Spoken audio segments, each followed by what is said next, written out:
सच में दंग रह गया था। बस मुझे अपनी वाइफ पैसे खर्च करने थे और तुरंत मुझे 10 गुना रिटर्न मिल जाता था। शक भरे एटीट्यूड के साथ मैंने अपनी वाइफ के लिए 5 रुपए की एक मिनरल वाटर खरीदी और सच में मेरे बैंक कार्ड में 50 रुपए आ गए। मैं एक्साइटेड हो गया। अगर मैं लगातार वाइफ और पैसे खर्च करता रहूं, तो क्या मैं बिलियनर नहीं बन जाऊंगा? कार और हाउस तो कोई बड़ी बात ही नहीं रह जाएगी। मैं बहुत इमोशनल हो गया। पहले मैं एक बहुत बड़ा पोर गाय था। शादी के दहेज के पैसे भी नहीं जुटा पाता था। सास मुझे बिल्कुल पसंद नहीं करती थी और हमें साथ रहने की इजाजत नहीं देती, लेकिन मेरी प्यारी वाइफ ने बिना सोचे समझे फैमिली रजिस्टर चुराकर भी मुझसे शादी कर ली। लेकिन अब मैं अलग हूँ। मैं सबसे बेस्ट लाइफ जीऊंगा और जो लोग मुझे नीचा समझते थे उन्हें जोरदार इंसल्ट दूंगा। स्पेंडिंग पर 10 टाइम्स रिटर्न का मतलब है जितना ज्यादा खर्च करूं उतना ज्यादा रिबेट मिलेगा। यह सोचकर मैंने अपनी वाइफ जाओ चिंगसुए का हाथ पकड़ा और सीधे एक बहुत लग्जरी वेस्टर्न रेस्टोरेंट में घुस गया। अरे यहाँ की चीजें बहुत महंगी है। इस रेस्टोरेंट में पर पर्सन 1000 रुपए से ज्यादा खर्च होता है। अभी हमें हाउस और कार के लिए पैसे बचाने हैं। जाओ चिंग्स को लगता था कि कुछ 100 रुपए की बारबेक्यू और ग्रेव फिश खाना ही लग्जरी होता है, तो इतनी महंगी जगह कैसे आ सके। लेकिन उसने मेरा एक्साइटेड चेहरा देखा तो मूड खराब नहीं किया। रेड इवनिंग ड्रेस, छोटी सी आप दोनों। मैं जाओ चिंगशुए को बहुत अच्छी तरह जानता हूँ। उसके छोटे एक्सप्रेशन देखकर ही समझ जाता हूँ कि वो क्या सोच रही है। इसलिए मैंने क्वाइटली उसका हाथ हटवाया और कामली वेटर से कहा। वेटर मुस्कुराते हुए हमें विंडो के पास सीट पर ले गया। आप दोनों क्या ऑर्डर करेंगे? जो खाना है फ्रीली ऑर्डर करें। जाओ चिंगसुए ने केयरफुली वो स्टाइलिश मेन्यू खोला। उसमें डिशेस तो अच्छी लग रही थी, लेकिन उनके पास लिखी प्राइस देकर उसे चक्कर सा आने लगा। एक छोटा सा केक ही है, यह 200 से ज्यादा कैसे हो गया? इसमें खास क्या है? 200 में तो 3 किलो क्रेश आ जाते हैं। 2 रशियन मैश पोटैटो सैलेड, 2 एंगर स्टेक, एक रास्पबेरी चीज लावा केक और एक बॉटल ग्लोरिया साल्ट पाउडर पोर्ट वाइन ले आओ। जाओ चिंगसुए के कंफ्यूज चेहरे को देखकर मैंने बिना सोचे सीधे ऑर्डर कर दिया। ठीक है। वेटर के जाने के बाद जाओ चिंगचुए के चेहरे पर दर्द वाला एक्सप्रेशन आ गया। हस्बैंड तुम इतने केयरलेस मत बनो, यह बहुत महंगा है। वो वाइन ही 1000 से ज्यादा की है। जाओ चिंगचुए सोच रही थी कि दोनों मिलकर 1000 में काम हो जाएगा, लेकिन मैंने एक वाइन ही 1000 की ले ली। ऊपर से स्टेक और डेज़र्ट मिलाकर 3000 हो जाएंगे। उसका दिल दुख रहा था। हस्बैंड तुम्हें अच्छा खाना खिला रहा हूँ, फिर यह एक्सप्रेशन क्यों है? आज हमारी शादी का पहला दिन है। भले ही उसे दर्द हो रहा था, लेकिन उसने सोचा अब ऑर्डर हो गया है तो खाना वेस्ट क्यों करें। इसलिए जाओ चिंगसुए ने स्टेक और केक सब साफ खा लिया और एक्स्ट्रा 2 ग्लास वाइन भी पी ली। सर आपका टोटल बिल 3656 है। कार्ड से पेमेंट बिल देते समय मेरा गला सूख गया। कॉन्ग्रेचुलेशंस, आपने अपनी वाइफ जॉर्जिंग स्वीपर 3656 खर्च किए और आपको 10 गुना रिटर्न में 36,560 मिले, जो आपके अकाउंट में जमा हो गए हैं। सिस्टम की आवाज मेरे कान में आई। एक मील में करीब 400 मिल गए, जिससे मैं मुस्कुरा दिया। यह सिस्टम सच में काम का है। लेकिन मेरी तरफ जाओ चिंगसुए प्राइस सुनकर पूरी तरह होश में आ गई। यह रेस्टोरेंट बहुत लूटा है। एक स्टेक के 7800, ये स्टेक नहीं आधी गाय बेच रहे हैं। रेस्टोरेंट से निकलते ही जाओ चिंगसुए नॉन स्टॉप कंप्लेन करने लगी। मैं उसकी क्यूट कंप्लेंट सुनते हुए उसे मॉल में ले गया। अरे तुम क्या कर रहे हो? तुम्हारा फोन 3 साल पुराना है, तुम्हें नया फोन दिलाता हूँ। नया फोन क्यों? आजकल फोन फैंसी होते हैं लेकिन यूजफुल नहीं। पैसे वेस्ट करने की जरूरत नहीं।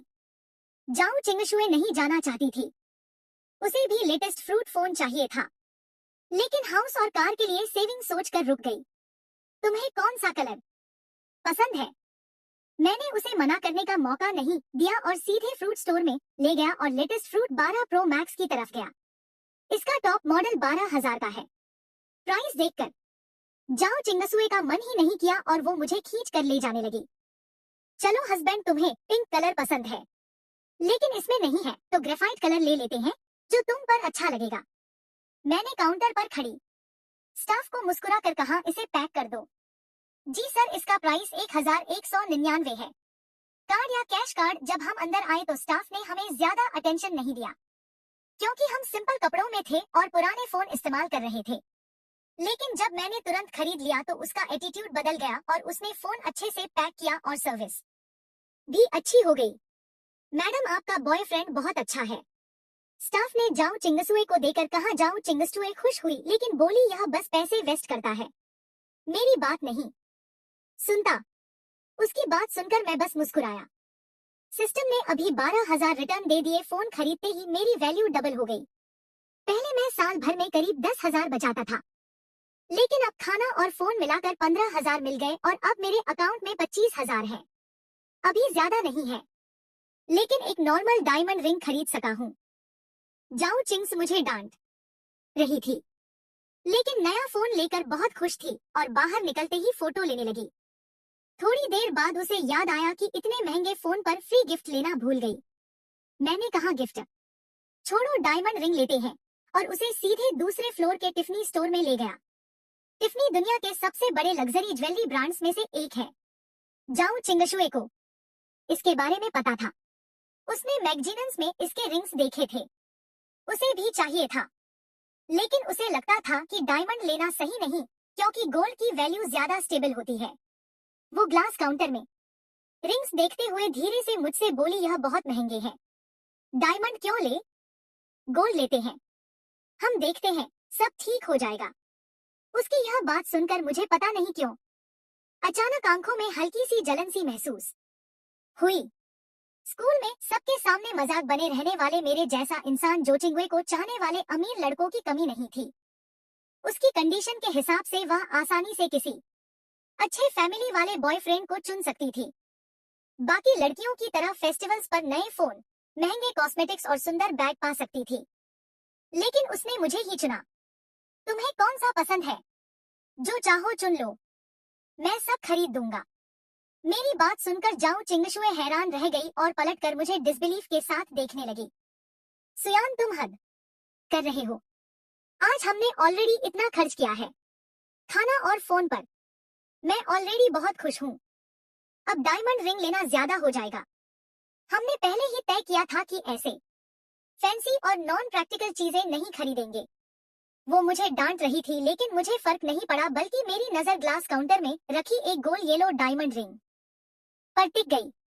अगर मुझे सही याद है तो जाओ चिंगशुए ने पहले मैगजीन में यह रिंग देखी थी, तब उसकी प्राइस मैंने नहीं देखी थी, लेकिन यहाँ उसकी प्राइस 22 लाख थी। यही ले लेते हैं, मैंने जाओ चिंगशुए से पूछा, लेकिन उसके जवाब का इंतजार किए बिना ही मैंने स्टाफ से कहा इसे निकालकर मेरी गर्लफ्रेंड को ट्राई कराओ। सर, यह रिंग हमारी समर लिमिटेड एडिशन है जिसकी प्राइस 22 लाख है। हमारे कपड़े बहुत साधारण थे और हम ऐसे लग रहे थे जैसे बेसिक रिंग भी अफोर्ड नहीं कर सकते, इसलिए स्टाफ की आंखों में साफ एम्बिशंस और डिसरिस्पेक्ट दिख रहा था। कोई भी हमें सर्व करने नहीं आ रहा था। उनके चेहरे पर साफ लिखा था, अगर खरीद नहीं सके तो देखने क्यों आए हो। 22 लाख, यह बहुत महंगा है, चलो यहाँ से चलते हैं। जाओ चिंगसुए ने मेरा स्लीव पकड़कर धीरे से कहा, कोई है जो हमें यह दिखाएगा। रिंग खरीदने आए और ऐसा बिहेवियर देकर मुझे गुस्सा आया, लेकिन आज मेरा अच्छा दिन था, इसलिए मैंने खुद को कंट्रोल किया और फिर से स्टाफ से पूछा। उनमें से एक स्टाफ मेरे कॉन्फिडेंस और इंसिस्ट देकर थोड़ी हेजिटेट हुई, लेकिन फिर रिंग निकालकर मुझे दे दी और मुस्कुराकर बोली अपनी गर्लफ्रेंड को ट्राई कराइए। यह येलो डायमंड प्यूरिटी और फॉर एवर लव को रिप्रेजेंट करता है और आपकी गर्लफ्रेंड पर बहुत अच्छा लगेगा। मैंने जाओ चिंगसुए को रिंग पहनाई तो वो परफेक्टली फिट थी, बिना कुछ बदले, इसलिए मैंने तुरंत कहा इसे पैक कर दो। मेरी बात सुनकर जाओ चिंगसुए शॉक हो गई और स्टाफ भी कुछ सेकंड के लिए फ्रीज हो गई। उसने रिंग सिर्फ कटसी में दिखाई थी, उसे नहीं लगा था कि हम खरीदेंगे, लेकिन मेरे कॉन्फिडेंट बिहेवियर ने उसे भी सरप्राइज कर दिया। आमतौर पर अमीर लोग भी इतनी एक्सपेंसिव रिंग खरीदने से पहले सोचते हैं, लेकिन मैं ऐसे बिहेव कर रहा था जैसे 22 लाख कुछ भी नहीं। तभी पीछे से एक अजीब सी बनावटी आवाज आई, अरे शाउश, तुम यहाँ क्या कर रही हो, अभी तक पेमेंट नहीं किया। यह लिनो थी जो कॉलेज में ग्रीन टी गर्ल के नाम से जानी जाती थी। जाओ चिंगचुए ने कहा, तुम यहाँ, लिन्मो ने फेक स्माइल के साथ कहा। मैं अपने हस्बैंड के साथ रिंग देखने आई हूँ, और अपनी कार्टियर ब्रेसलेट दिखाते हुए बोली। फिर उसने एडवाइस देने के टोन में कहा, जाओ चिंगसुए, हमें चीजें खरीदे वक्त कंपेयर करना चाहिए और बेस्ट वैल्यू वाला लेना चाहिए। जैसे रिंग यहाँ से लेने की जरूरत नहीं है, यहाँ बहुत एक्सपेंसिव है। अर्ली टोन के अंडरग्राउंड मार्केट में सस्ती रिंग्स मिलती हैं जो तुम्हारे लिए परफेक्ट रहेंगी। उसके टोन में केयर था, लेकिन असल में वो इंसल्ट कर रही थी।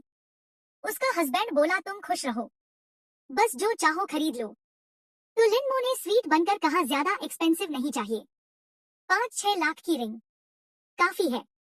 लेकिन उसकी आंखों में डिससेटिस्फैक्शन साफ दिख रही थी, क्योंकि उसका हस्बैंड हाई सैलरी होने के बावजूद कंजूस था और बड़ी मुश्किल से उसने उसे रिंग दिलाने के लिए मनाया था। उसे पता था कि उसे ज्यादा एक्सपेंसिव रिंग नहीं मिलेगी, लेकिन 5-6 लाख की रिंग भी दिखाने के लिए काफी थी। तभी मैंने जाओ चिंगसुए के कंधे पर हाथ रखकर लिनो से कहा, सॉरी, मेरी वाइफ इतनी सस्ती रिंग्स नहीं देखती, इसलिए तुम्हें रेकमेंड नहीं कर सकते। यह सुनकर लिनो का स्माइल तुरंत गायब हो गया। वो शो ऑफ करना चाहती थी, लेकिन मेरी बात से उसका इंसल्ट हो गया। उसने सोचा, मैं सिर्फ दिखने में अच्छा हूँ और ज्यादा अफोर्ड नहीं कर सका, इसीलिए उसने हंसे हुए कहा, क्या तुम यह रिंग खरीद सकते हो? लेकिन अगले ही पल वो शॉक हो गई, क्योंकि मैंने स्टाफ से कहा, क्या देख रही हो, जल्दी पैक करो, और अपना कार्ड दे दिया। स्टाफ ने तुरंत रिस्पेक्ट के साथ रिंग पैक की और कार्ड रिटर्न किया। रिंग लेकर हम जाने लगे और जाते वक्त मैंने लिनो से कहा, मेरी वाइफ को 5-6 लाख की रिंग्स अगली लगी, इसलिए उसने देखी भी नहीं, लेकिन शायद तुम्हारे लिए उनमें कुछ अच्छा मिल जाए। यह सुनकर लिनो गुस्से से कांपने लगी और कुछ बोल नहीं पाई। जाओ चिंगसुए भी हंस पड़ी। शॉप के स्टाफ भी सब देख रहे थे और लिन्मो शर्म से जल रही थी। अपनी इज्जत बचाने के लिए उसने अपने हस्बैंड का हाथ पकड़ लिया और एटीट्यूड दिखाने लगी और 20 लाख की रिंग्स देखने लगी। करीब 20 लाख के आसपास के ज्वेलरी देखते हुए भी वो कभी डायमंड को इम्परफेक्ट बताती तो कभी डिजाइन को आउटडेटेड कहती रही और आखिर में सिर उठाकर चली गई। सच में कितना शो ऑफ करती है। हाँ, सही कहा। जब रिंग देख रही थी तब तो उसकी हालत ऐसी थी कि जैसे बस लेने ही वाली है, और अब कह रही है रिंग अगली है। ऐसे लोग भी होते हैं क्या? नहीं खरीद सके तो सीधा बोलो ना। सच में क्लासिक सावर ग्रेप्स वाली बात है। शके स्टाफ सामने तो लिनो और उसके हस्बैंड से पोलाइटली बात कर रहे थे, लेकिन जैसे ही दोनों बाहर गए तुरंत उनके चेहरे पर डिसरिस्पेक्ट दिखने लगा। सबने मिलकर उनकी कंप्लेंट की और फिर उस स्टाफ को देखकर बोले जिसने तुम्हें और जाओ चिंगशुई को अटेंड किया था, युए आज तुम्हारी किस्मत बहुत अच्छी थी।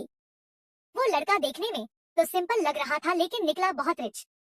हाँ यार, 22 लाख की रिंग बिना सोचे खरीद ली और दिखने में भी इतना स्मार्ट। सच में लकी है उसकी वाइफ। यह वही टाइप का आदमी है जो खुद कम खर्च करता है, लेकिन वाइफ को खुश रखने के लिए सब करता है। युए भी बहुत खुश थी, क्योंकि इस एक सेल से उसका पूरा वीक का टारगेट पूरा हो गया था, इसलिए उसका मूड बहुत अच्छा था। उसने कहा, सही है, पार्टनर ऐसा होना चाहिए जो वाइफ को पैम्पर करे। लेकिन जाओ चिंगसुए को यह सब नहीं पता था। आज 20 लाख से ज्यादा खर्च होने से वह अभी भी नर्वस थी। उसने देखा कि तुम अभी भी एक्साइटेड हो और शायद कॉस्मेटिक्स देखने का सोच रहे हो, तो उसने जल्दी से तुम्हें घर ले गई। घर पहुंचते ही उसने तुम्हें पकड़कर पूछा, सच बताओ तुम्हारे पास इतने पैसे आए कहां से? कहीं तुमने अपनी सारी सेविंग तो खर्च नहीं कर दी? अपने हाथ में बड़ी सी रिंग को देखते हुए वह तुम्हारी गोद में बैठकर तुम्हारा चेहरा पकड़कर पूछने लगी। तुमने कहा कि मैंने हाल ही में कंपनी का एक बड़ा प्रोजेक्ट कंप्लीट किया है, यह उसी का बोनस है। सिस्टम वाली बात तुम उसे बता नहीं सकते थे, और बताने पर भी वो शायद बिलीव नहीं करती, इसलिए तुमने यह एक्सक्यूज दे दिया। यह सुनकर जाओ चिंगशुए और ज्यादा परेशान हो गई और बोली, क्या बोनस मिला तो तुम ऐसे ही खर्च कर दोगे? यह तो हमारे हाउस का डाउन पेमेंट था। तुमने मजाक में कहा तो क्या रिंग वापस कर दें? शायद 10 से 15 लाख वापस मिल जाए।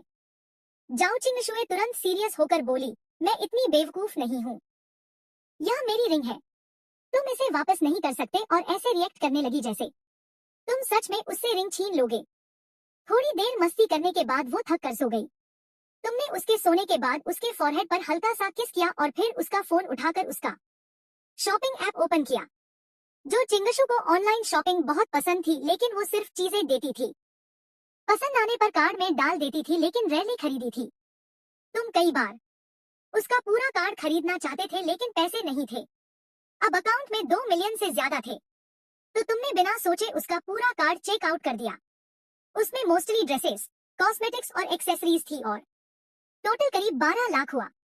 इससे तुम्हें 1.2 मिलियन का रिटर्न मिला और पहले के पैसे मिलाकर अब तुम्हारे अकाउंट में लगभग 3.7 मिलियन हो गए। इतने पैसे शायद बड़े शहर में हाउस खरीदने के लिए कम हो लेकिन कार खरीदने के लिए काफी हैं। यह सोचते हुए तुम जाओ चिंगशुए को गले लगाकर सो गए। अगले दिन सुबह तुमने अपनी आंखें मली और जाओ चिंगशुए का सुंदर सा चेहरा तुम्हारे सामने था। वो बोली, ओ लेजी पे उठ जाओ, ब्रेकफास्ट तैयार है। आराम से ब्रेकफास्ट करने के बाद जाओ चिंगशुए ठोड़ी पर हाथ रखकर एक्साइटेड होकर प्लान बनाने लगी कि आज छुट्टी है तो कहाँ घूमने जाए। उसने फोन निकाल कर गाइड देखने लगी कि कहाँ टिकट और ट्रेवल का खर्च कम पड़ेगा, लेकिन तुमने पहले ही डिसाइड कर लिया था इसलिए तुमने उसका फोन रखवा दिया और मुस्कुराते हुए उसका हाथ पकड़कर उसे बाहर ले गए। जाओ छिंगुए भोलेपन से तुम्हारे पीछे चल पड़ी, लेकिन कल के बड़े खर्च को याद करके उसने तुम्हें वार्न किया कि आज मुझे एक्सपेंसिव जगह मत ले जाना। 100 रुपए से ज्यादा का खाना मैं भूखी रह जाऊंगी पर नहीं खाऊंगी। तुमने कहा ठीक है, मैं तुम्हें लो बजट जगह ले जाऊंगा। यह सुनकर वह मान गई और तुम्हारे साथ चल पड़ी। लेकिन जब मेट्रो से उतरकर वो ईएसटी पहुंची और फॉरेस्ट शोरूम का बड़ा सा बोर्ड देखा तो वह शॉक हो गई। यह है तुम्हारी लो बजट जगह। तुम उसका हाथ पकड़कर अंदर ले जाते हुए बोले, हम बस 1-2 मिलियन की कार ही लेंगे, करोड़ों वाली स्पोर्ट्स कार्स को तो हम देखेंगे भी नहीं। तुम उसे खींचते हुए अंदर ले गए और उसके सैड एक्सप्रेशन को इग्नोर कर दिया। यह शोरूम बहुत बड़ा था जिसमें 3 फ्लोर थे। पहले फ्लोर पर नॉर्मल कार्स थी जिनकी प्राइस आमतौर पर 1 मिलियन से कम थी। दूसरे फ्लोर पर मिलियन रेंज की कार्स थी और तीसरे फ्लोर पर सिर्फ वीआईपी मेंबर्स ही जा सकते थे। इसलिए तुम जाओजिंगवे को सीधे दूसरे फ्लोर पर ले गए। पहले फ्लोर पर वो थोड़ा नर्वस लेकिन दूसरे फ्लोर पर आकर वो रिलैक्स हो गई क्योंकि उसे पता था कि यहाँ की कार्स तुम अफोर्ड नहीं कर सके। उसने एक रेड पोर्शे कायन पसंद कर ली और सेल्स गर्ल को बुलाकर पूछा, इसकी प्राइस क्या है। सेल्स गर्ल ने तुम्हें पहले ही देख लिया था और उसे लगा कि तुम लोग अफोर्ड नहीं कर सके, इसलिए वो पहले इग्नोर कर रही थी। लेकिन जब तुमने बुलाया तो उसने कैजुअली कहा, इंश्योरेंस मिलाकर इसकी प्राइस करीब 2.2 मिलियन है। तुमने बिना सोचे तुरंत कहा, ठीक है, मैं यह लेता हूँ। यह सुनकर जाओचिंग शुए और सेल्स दोनों शॉक हो गए। तुमने फिर काम रिपीट किया कि मैं यही कार ले रहा हूँ। जाओचिंग शुए कुछ बोल नहीं पाई और तुम्हारी शर्ट खींचने लगी, लेकिन तुमने इग्नोर किया और सेल्स से कहा, कार्ड स्वाइप करो। सेल्स तुरंत एटीट्यूड बदलकर तुम्हें वीआईपी एरिया में ले गई और प्रोसेस शुरू कर दिया। तुमने जाओ चिंगसुई के सिर पर हाथ फेरते हुए कहा कि यह कार मैं अपनी वाइफ के लिए ले रहा हूँ ताकि वो आराम से ऑफिस जा सके। सेल्स ने जाओचिंग्स की खूब तारीफ की और कहा, तुम दोनों परफेक्ट कपल हो।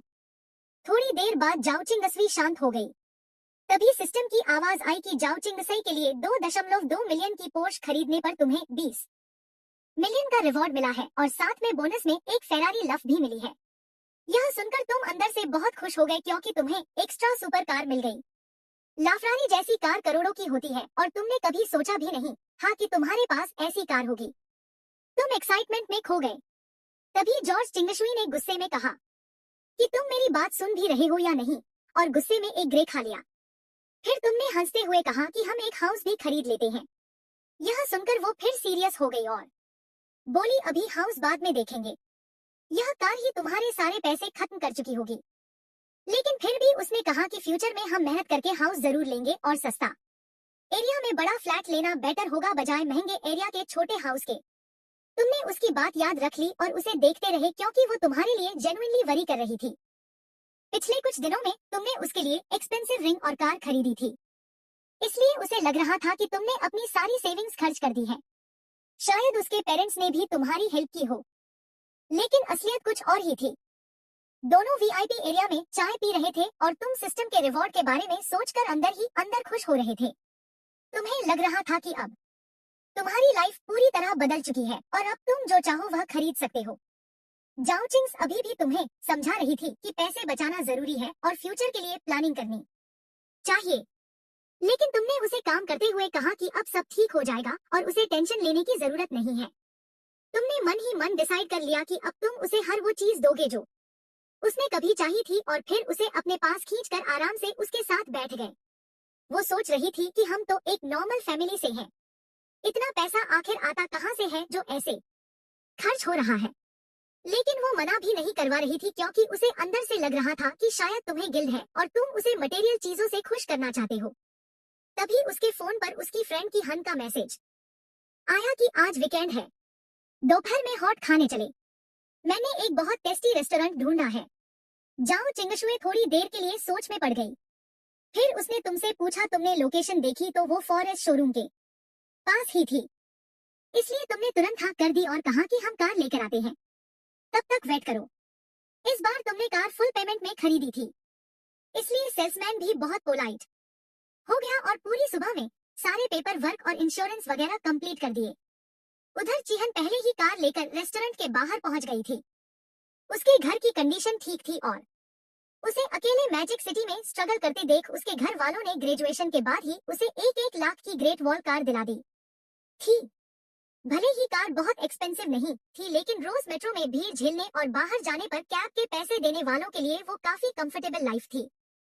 कभी कभी जाओ चिंगशुए भी उसकी कार यूज करके शॉपिंग चली जाती थी। कार लेने के बाद उन दोनों भी रेस्टोरेंट पहुंच गए। चिहान बार बार मैसेज कर रही थी तो जाओ चिंगुए ने रिप्लाई किया कि हम पहुंच गए हैं, लेकिन चिहान को कोई दिखा नहीं। तभी उसके सामने एक रेड पोर्श गायन आकर रुकी। नई चमचमाती पोर्श देखकर वो थोड़ी जेलस हो गई क्योंकि पुराने मॉडल भी 1 मिलियन से ऊपर के आते हैं और यह तो लेटेस्ट मॉडल था, कम से कम 2 मिलियन का होगा। वो सोचने लगी कि वो कब ऐसी कार चलाएगी। तभी पैसेंजर डोर खुला और जाओ चिंगसुए बाहर निकली। उसे देखकर चिहन शॉक हो गई और मजाक में बोली कि पोर्शे चलाने वाला ड्राइवर भी कितना मेहनती है। जाओ चिंगसुए हंसे हुए बोली यह कार मेरे हस्बैंड ने अभी मेरे लिए खरीदी है। यह सुनकर चिहान और भी शॉक हो गई और बोली मजाक मत करो, मैं तुम्हारे हस्बैंड को अच्छे से जानती हूँ, वो कैसे यह कार खरीद सकता है। उसका यह कहना इंसल्ट नहीं था। अगर 2 से 3 लाख की कार होती तो वह मान लेती, लेकिन यह पोस्ट शिकायत थी और सुबह ही उसने जाओ चिंगशुए की रिंग वाली पोस्ट देखी थी। 1 साल पहले ग्रेजुएट हुई लड़की के पास इतने पैसे होना पॉसिबल नहीं था। तुमने कहा तुम लोग अंदर जाओ, आओ मैं पार्किंग करके आता हूँ। जाओ चिंगसुए ने तुम्हें जल्दी आने को कहा और तुम्हारे गाल पर किस किया। यह सब देखकर शहान को थोड़ा ऑकवर्ड लगा। फिर दोनों अंदर जाकर बैठ गई। चिहान ने फिर पूछा क्या यह कार सच में तुम्हारी है? जाओ चिंगसुए ने हाँ कहा और तुमने मजाक में कहा कि मैं नहीं चाहता था इतनी महंगी कार, लेकिन इसने इंसिस्ट किया। चिहान ने कहा तुम बहुत लकी हो। फिर दोनों बैठकर बात करने लगी। जाओ चिंगसुए ने कहा तुम भी बॉयफ्रेंड ढूंढ लो। चिहान ने से लेकर कहा बॉयफ्रेंड मिलना इतना आसान नहीं है, उसके पीछे लोग तो आते हैं, लेकिन या तो बहुत गरीब होते हैं या बहुत अगली। उसने बताया कि उसने हाल ही में फॉर्च्यून कैलकुलेट किया और उसे बताया गया कि उसे ट्रू लव 30 साल में मिलेगा। जाओ चिंगशुए को यह सुनकर क्यूरियोसिटी हुई और उसने भी ट्राई करने का सोचा। चिहन ने तुरंत उस मास्टर का कांटेक्ट भेज दिया और उसकी खूब तारीफ की। जाओ चिंगशुए ने डरते हुए तुम दोनों के नाम भेजे और लव फॉर्च्यून चेक किया। रिजल्ट में लिखा था कि तुम दोनों साथ नहीं रह पाओगे। यह देखकर उसका दिल बैठ गया क्योंकि उसके पेरेंट्स भी इस रिलेशन के खिलाफ थे। तो उसने तुरंत सेशन पूछा, लेकिन सामने वाले ने मना कर दिया कि इसका कोई सॉल्यूशन नहीं है। तभी तुम पार्किंग करके आए और देखा दोनों फोन में लगे हैं। तुमने फोन लेकर बिना सोचे हाउस ऑन ट्रांसफर कर दिए और कहा फिर से कैलकुलेट करो। शिहन को यह देखकर गुस्सा आ गया और बोली तुम मास्टर की इंसल्ट कर रहे हो। लेकिन तुरंत ही दूसरा रिजल्ट आया जिसमें लिखा था कि तुम दोनों परफेक्ट कपल हो और हमेशा साथ रहोगे। यह देखकर तुम खुश हो गए और फोन वापस दे दिया। जाओ चिंगसुए भी खुश होकर तुम्हारे पास आ गई। चिहान गुस्सा होकर बोली तुमने पैसे वेस्ट किए, लेकिन जाओ चिंगसुए बोली रिजल्ट अच्छा है।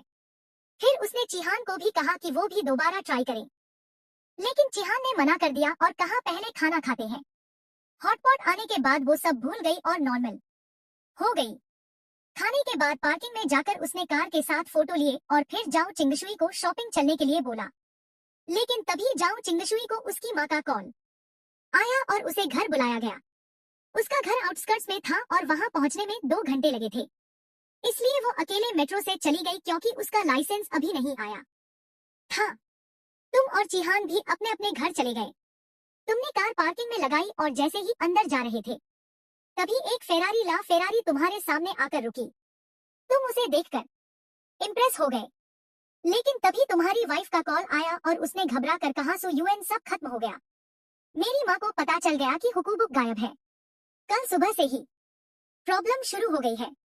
जाओ किंग शुए मेरे साथ मैरिज सर्टिफिकेट लेने के लिए चुपके से घर गई और हाउस होल्ड रजिस्टर चुरा लाई।